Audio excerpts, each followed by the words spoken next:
Donc, bon matin les Master Collectors. Ce matin, on y va avec Lion King. On y va ensuite avec 3 comic books que je pense qu'il pourrait être intéressant à aller chercher en version physique et en plus qu'on a sur Vivi. Puis, on va terminer tout ça avec une charte Bitcoin Omi. Parce que, bon, pas vraiment choix, hein, on s'en va là. Il y a des avantages qui vont venir avec le Omi. Donc, on va aller voir une petite éventualité de ce qui peut s'en venir là-dessus. So, yeah, that's it. Comme d'hab, j'étais avec TQ. Good morning, Puis, je vous souhaite un bon show. Donc, on a le droit à notre blog post, parce que je dis tout le temps le médium, mais c'est plus un médium, on a le droit à un blog post. Donc, 3 Digital Collectible, fuck yeah, on y va avec une waitlist. Blind box, I like that, we like that. La plupart d'entre nous, on aime ça. Lion King, donc là, c'est bien Simba, ouais, c'est un peu la question qui se posait hier, est-ce que c'est Simba, est-ce que c'est Mufasa? Personnellement, pour moi, c'était dubitatif, c'était Simba. Il y a une tronche à la Simba. Mais ça aurait pu être Mufasa. Mais j'avoue, en plus, avec le logo en arrière, ça fait très Simba. Hein. Donc, 40 gemmes, fuck yeah, quand même acceptable. 2494 pièces, c'est pas des man. Animated avec du sound, ça veut dire qu'il reste d'être comme... Enfin, moi, il va monter sur sa stèle, puis il va faire genre... Ou de quoi de même, genre, et ils vont te faire Puis en fait, je pense que je pourrais aller voir sur la Vivi app. Là. Je sais pas si c'est disponible en ce moment. Et oui, on y a droit. Checkez ça. En plus, que je dis, il marche pas, mais il fait ce que je disais. Il se lève. Donc, cool. Cool, il pète sa coche. I like that. I like that. To be honest, c'est un peu ce à quoi je m'attendais. L'animation, la qualité semble incroyable en plus. Donc, aucune complainte à faire, au contraire. J'ai envie de leur dire gros merci. T'sais. Fait que ensuite, on a quand même droit à 2 autres characters. Les autres characters vont être Rafiki, pour commencer déjà là. On a droit à Monsieur le Monkey. Il y en a beaucoup qui risquent de le vouloir. Je vous avoue, je pense qu'il y en a qui vont participer au drop juste pour Rafiki. 40 gemmes, 1994 pièces. Quand là, je sais pas ça va être quoi les prix. J'ai de la misère à faire ça, mais des évaluations de prix tout de suite après le drop. Je trouve que c'est dur à évaluer parce que faut que tu sois capable d'évaluer la communauté sur une application, sur quoi elle tripe, puis ça peut être fondamentalement différent d'une propriété intellectuelle à l'autre. Donc, je sais qu'aux États-Unis c'est très populaire. Fait que Rafiki, je le verrais vraiment monter au-dessus de son prix de drop. Puis on termine avec Mufasa, avec Scar, excusez. Ouais, je sais pas pourquoi j'ai Mufasa dans le cul à matin. Mais, yeah, 894 pièces pour Scar, 40 gemmes. Donc, yeah, quand même. Charisme nice aussi, hein. Enfin, oui, qu'ils ont pas manqué. Quoique lui, il a l'air un peu goofy. Mais ils ont pas vraiment manqué. Puis lui, on dirait qu'il manque manque de poils. On dirait qu'il est trop lisse. Mais quoique le Simba aussi, dans le fond. Mais, ouais, quand même acceptable, je trouve. Quand même un beau drop, Donc là, ouais. Je suis pas dérangé pantoute, hein. Donc là, dans un petit peu que je reprenne le fil. Ah oui, c'est ça. Donc là, est-ce que je vais participer à ça?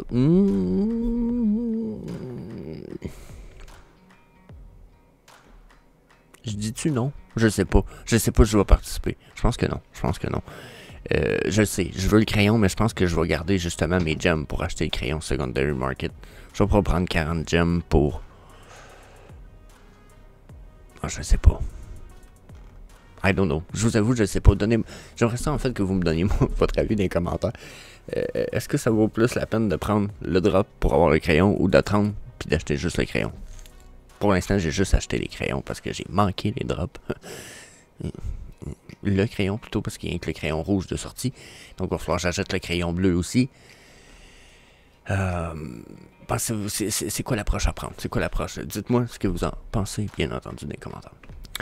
Donc là, je veux qu'on fasse ça rapide parce que je veux pas qu'on perde trop de temps. Je sais que la plupart d'entre vous, vous n'êtes pas des tripeux crypto de charte nécessairement, même si moi, c'est une des spécialités que j'ai quand même puis que j'utilise peut-être pas assez sur la chaîne. J'utilise dans d'autres situations de ma vie, mais n'empêche. Là, regardez ça, c'est une charte du Bitcoin. Regardez, là, on avait une belle rise du Bitcoin, là, tout le monde était fou, on a monté au-dessus de 30 000. Regardez, là, ça ici, c'est comme... Ça ici, c'est dans c'est quasiment... C'est la journée d'hier, là. Regardez la drop, là. Bah, OK? C'est une giga chute, aussi. OK? Quand on a une chute comme ça, généralement, là, c'est sûr que là, c'était temps qu'on ait une correction. Regardez, on était dans une belle rise, sauf qu'on a quand même cassé ce que certains appelaient une trend importante ici. OK? Vous voyez un peu où ce que je m'en vais avec ça. Ça a été cassé, brisé.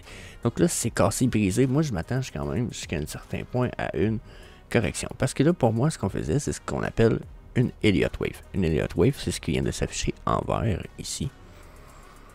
Okay? Puis ça marche tout le temps à coup de 5 vagues.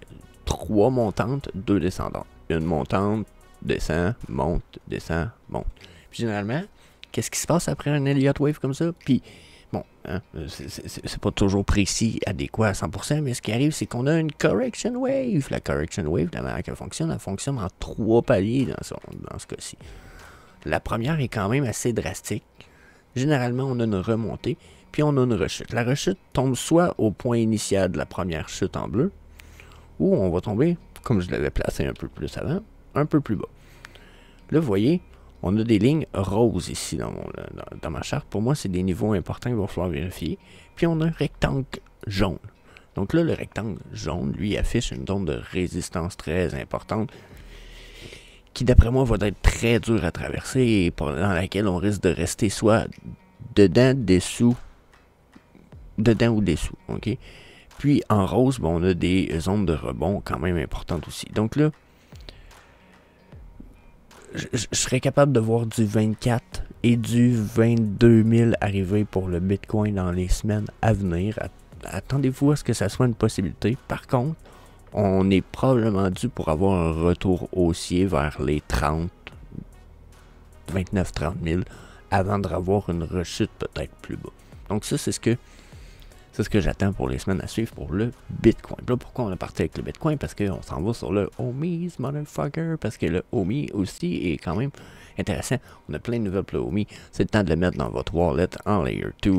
N'oubliez pas, hein, pour ceux qui veulent le mettre dans le VV App, le VV Wallet, on va dire ça de même. Il faut que ce soit des OMI Layer 2. Donc là, pour le OMI, regardez un peu la même chose ici. On avait des drops. On a eu une belle rise. Sauf que regardez ici, là, j'ai mes stochastiques RSI que je ne vous ai pas parlé plus tôt quand on a fait du Bitcoin. Mais on en a 2 sur la montée. On est sur du weekly en ce moment. On en a 2 sur la montée. Puis il y en a un de ces deux-là qui est au top dans mes multi-time frames de stochastique. Ce multi-time frame là ici, de celui du bas, est moins proéminent que celui du haut, mais celui du haut semble me dire tranquillement, il va falloir que je me prépare à certaines drops avant d'avoir une remontée. Donc là, je verrais des montées possibles pour le OMI. Voyez-vous, pour moi, il n'y a rien d'impossible pour le OMI. Au contraire, les remontées sont possibles. Par contre, le OMI suit fortement le Bitcoin. Est-ce que nos nouvelles vont être assez fortes pour le supporter? Je ne sais pas.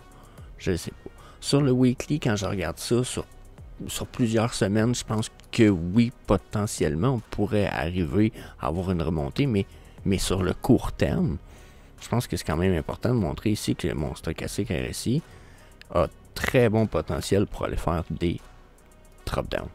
Okay? Ce qui ramènerait mon prix drop-down, ce qui fitterait avec le Bitcoin. Ça, c'est sur le weekly. Mais quand on arrive sur le daily, regardez comment mes deux stochastiques RSI, multi-time frame, toutes mes lignes sont dans le top de mes graphiques ici. On est dû pour une drop, puis une bonne à part de ça. Fait que d'après moi, on va dropper avec le Bitcoin. On va être en retard un petit peu, mais on va dropper avec le Bitcoin. Ça s'en vient. Si je mets mes EMA, on a même tombé sur un EMA. Ici, vous voyez les lignes de couleur, là, jaune, orange, vert, blanc, blanc. Ici là, le blanc foncé, là, le plus épais, c'est mon EMA 233. Généralement, lui, là, à moins d'être percé avec beaucoup de puissance, on s'en va pour ça, une downtrend. La downtrend est là, puis probablement jusqu'au 0,67, ça serait très fortement possible. Puis après, soyez pas surpris si vous voyez ça descendre plus bas. J'y croirais. J'ai même des... regardez, j'ai une horizontal line là, ici, qui est la 0,0,0.42. Il n'y a pas de point. cette ligne-là, pour moi, peut être importante parce que ça a déjà été un des plateaux importants dans le début du Omi, puis on ne peut pas le voir sur cette charte-là parce que cette charte-là recule pas assez longtemps, mais on sait que c'est un des points importants. Personnellement, 0,55, 0,56, je pense qu'on pourrait y retourner. Donc, soyez prêts à ce que le Omi descende de prix, que ce soit de super belles opportunités d'acheter. Par contre, est-ce que c'est le temps d'acheter là? Oui, c'est encore le temps. En ce moment, même si vous achèteriez pour 1000$ en ce moment, un petit bon prix. Parce que si le Omi a autant d'avantages qu'on pense qu'il va en avoir dans le Viviverse, et etc. Oh my fucking god, we're gonna be rich, motherfuckers! Donc, yeah, on va pas juste être des master collectors, on va être des enculés de riches, genre, plein aux os. Fait que, genre, on va se torcher avec des billets. Donc, yeah, ça pourrait être fucking cool. Donc, c'est ma perspective rapide sur le Omi et le Bitcoin. Donc là, on va aller parler physical collectible, mais avant de parler physical collectible, comic book, etc., je vous amène du côté booster opening. On a un booster opening qui va venir sur la chaîne à partir du le 3 septembre. Il y avait 15 places de disponibles. Il m'en reste seulement 4 places. Le prix du booster est à environ, c'est quoi en euros? On est à environ 12 euros. 10 euros peut-être? Je pense que c'est 10 euros environ en... voyons, tabarnak. En prix par booster. C'est un set incroyable avec des possibilités de drop quand même de ouf. Si je vous parle juste de prix, exemple, ok, regardez. Les cartes qui valent le plus dans le set, on parle de 317, 239, 178 euros. 159 euros. Puis, il y a beaucoup de cartes de valeur. Regardez, quand je descends dans les valeurs, là, on est rendu à 20, 30 cartes, au moins à 20 euros.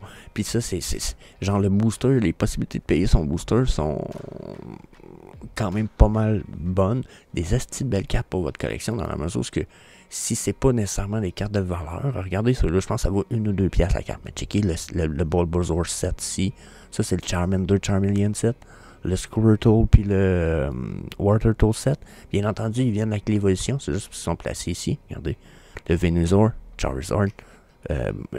Pour moi, ils sont incroyables. Il y a des cartes de ouf là-dedans. Vous êtes triple de Pokémon. Des estis de belles cartes à avoir dans votre collection. Vous voulez commencer une collection. Vous dites, ok, ouais, Jess, il a raison. On va embarquer un peu dans le physique. Pokémon, c'est encore beaucoup de potentiel. Esti de bon set. Esti de bon set. Fait que, allez voir ça. Juste à m'écrire sur le Facebook. Je vais mettre un lien dans la description et dans les commentaires du vidéo pour réserver votre place. Comme je vous disais, il en reste 4. Je vais probablement en ouvrir d'autres très bientôt. J'avais mis le prix ici, environ 10 euros plus shipping pour le drop. Donc, yeah, je vous invite à aller voir ça. Bon potentiel, etc. Oh, puis le website s'en vient. On a fait notre premier test pour le paiement hier. Ça a fonctionné comme sur des roulettes. Donc, voyez, on est prêt. That's it. Donc là, on s'en va rapidement à Comic Book Ultraman parce que j'ai vu Benjamin de 101 Pop qui était comme « Ah, j'ai ma version physique et j'aime ma version digitale. » Puis là, j'étais comme « Parfait. » Ça, c'est ce que j'appelle Collector Style. Le Future Collector va marcher comme ça. Puis justement, regardez, ici, c'est pas des comic books sur Vivi, ce sont des posters, mais ce sont des posters, des couvertures de comic books de The Rise of Ultraman #1 qui sont des comic books que vous pouvez acquérir sur Internet. Regardez ici, là, un gradé vaut juste 50$, ce qui est quand même cool pour un gradé. Puis, il y en a plusieurs versions, toutes ceux qu'on a sur Vivi, comme bon, celle-là, à l'autre bout là-bas. On a la Scotty Young que j'aime beaucoup juste ici. La deuxième, là aussi, ça se trouve être une de ceux de Vivi. Il y en a ici. On a la Scotty Young. On les a quasiment toutes. Puis je peux venir ici. Il y a d'autres variantes là. Celle-là. Celle-là, c'est que. Ouais, c'est ça. Là-bas. Hein? Puis je pense que celle-là ici aussi. C'est ça qu'on a. Où celle-là? C'est ça qu'on a sur Vivi. Et où? Ici. C'est la plus jaune. Non, c'est la rouge. C'est celle-là. Donc, Chris, je trouve ça nice. Belle pièce à avoir. Puis, comme je vous disais, le moyen de lier le digital au physique, ça, c'est incredible. C'est incredible. Puis, regardez, là, gradé 60$, boum. La Scotty Young, en plus, c'est pas incredible. Juste au-dessus de ma tronche de cake de merde. Juste là, incroyable. I like that shit. Really much. Fait que moyen de se faire une crise de belle collection, puis de mettre ça au mur, dans des beaux cadres, puis se vanter, puis peut-être même pouvoir faire la même chose dans le Weverse après. Puis pouvoir dire comme, ah, ce que tu vois là, je l'ai en physique. Hein. Genre, je sais qu'il va y avoir moyen d'ouvrir des notes, puis de mettre des billboards. Fait que tu sais, genre la personne qui se présente devant ton billboard de Ultraman, il peut cliquer sur la note, puis il est écrit collection physique liée à ceci, puis il y a une photo de ta collection physique pour avec ceux-là. Fait que là, le monde sera comme, ah, fucking Legion. Fuck yeah. Non, mais c'est pas juste pour brag about, souvent, c'est juste parce qu'on aime les pièces, mais fuck yeah. Ensuite, il y a Peter Parker de Spectacular Spider-Man numéro 98. On a sur Vivi. Il y en a juste 3000 versions pour le Common Version. Hein? Checkez ça. Vaut 6,19. Fucking donné. Il y a moyen d'avoir ça version physique en plus. C'est ce que j'ai trouvé fucking interesting. Première apparence de Spot, qui est un villain qui a le pouvoir de se téléporter. Checkez ça ici. Ça a été vendu. Peter Parker's Newsstand Keybook. Bon, ok, c'est peut-être pas la version la plus vieille, mais 31$. 40 plus, tu sais, 60$ ici, mais regardez. First Appearance du 1985, le comic book. Fuck yeah. Fuck yeah. Ça coûte une petite centaine de pièces. Regardez, 100$, regardez ici. Hein? Pour moi, ça, c'est... On tombe dans du... collector, puis on tombe dans du vieux comic book, là, ça date quand même de 1985. Hey, je pense que c'était même pas au monde. Aussi. Fait que, yeah, that's interesting. Je pense qu'il y a encore une belle pièce à pouvoir fitter physique et digital. Puis, je termine avec la dernière pièce, Venom Letter Number 1. 1000 pièces seulement disponibles pour le common. Floor price 6,99. Là, je sais même pas si le prix est bon. Ça fait pas de sens. Le prix doit pas être bon. C'est ça que je disais, ça. Le prix n'était pas bon. Mais quand même, 112 gems, c'est pas inatteignable comme prix, là. 112 gems, 140, 150 gems. Chris, on n'est pas à des prix de fou. Puis encore une fois, version physique, c'est un comic book qui vaut 70. Regardez ça, on peut avoir ça ici, le Venom Letter Protector, CGA, 9.8. Bon, il est Shatter, le 9.8, là. Mais... Ah non, ok, c'est la variante, Shatter. 115$.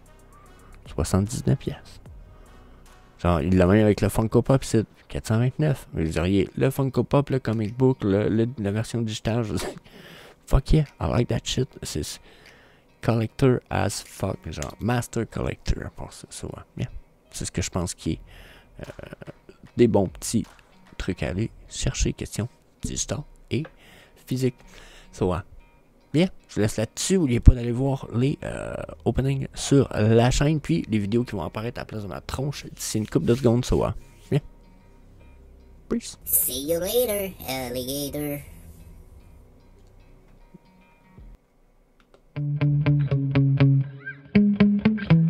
Yeah. Sometimes I get so mad, there's no controlling me. My thoughts get so bad, I'm like, I might grab a bat, I don't know. My wrath, my blood boils over like, oh God, here goes. I lost all feeling from my head to my toes. You said some shit that I can't let go, so just stay tuned.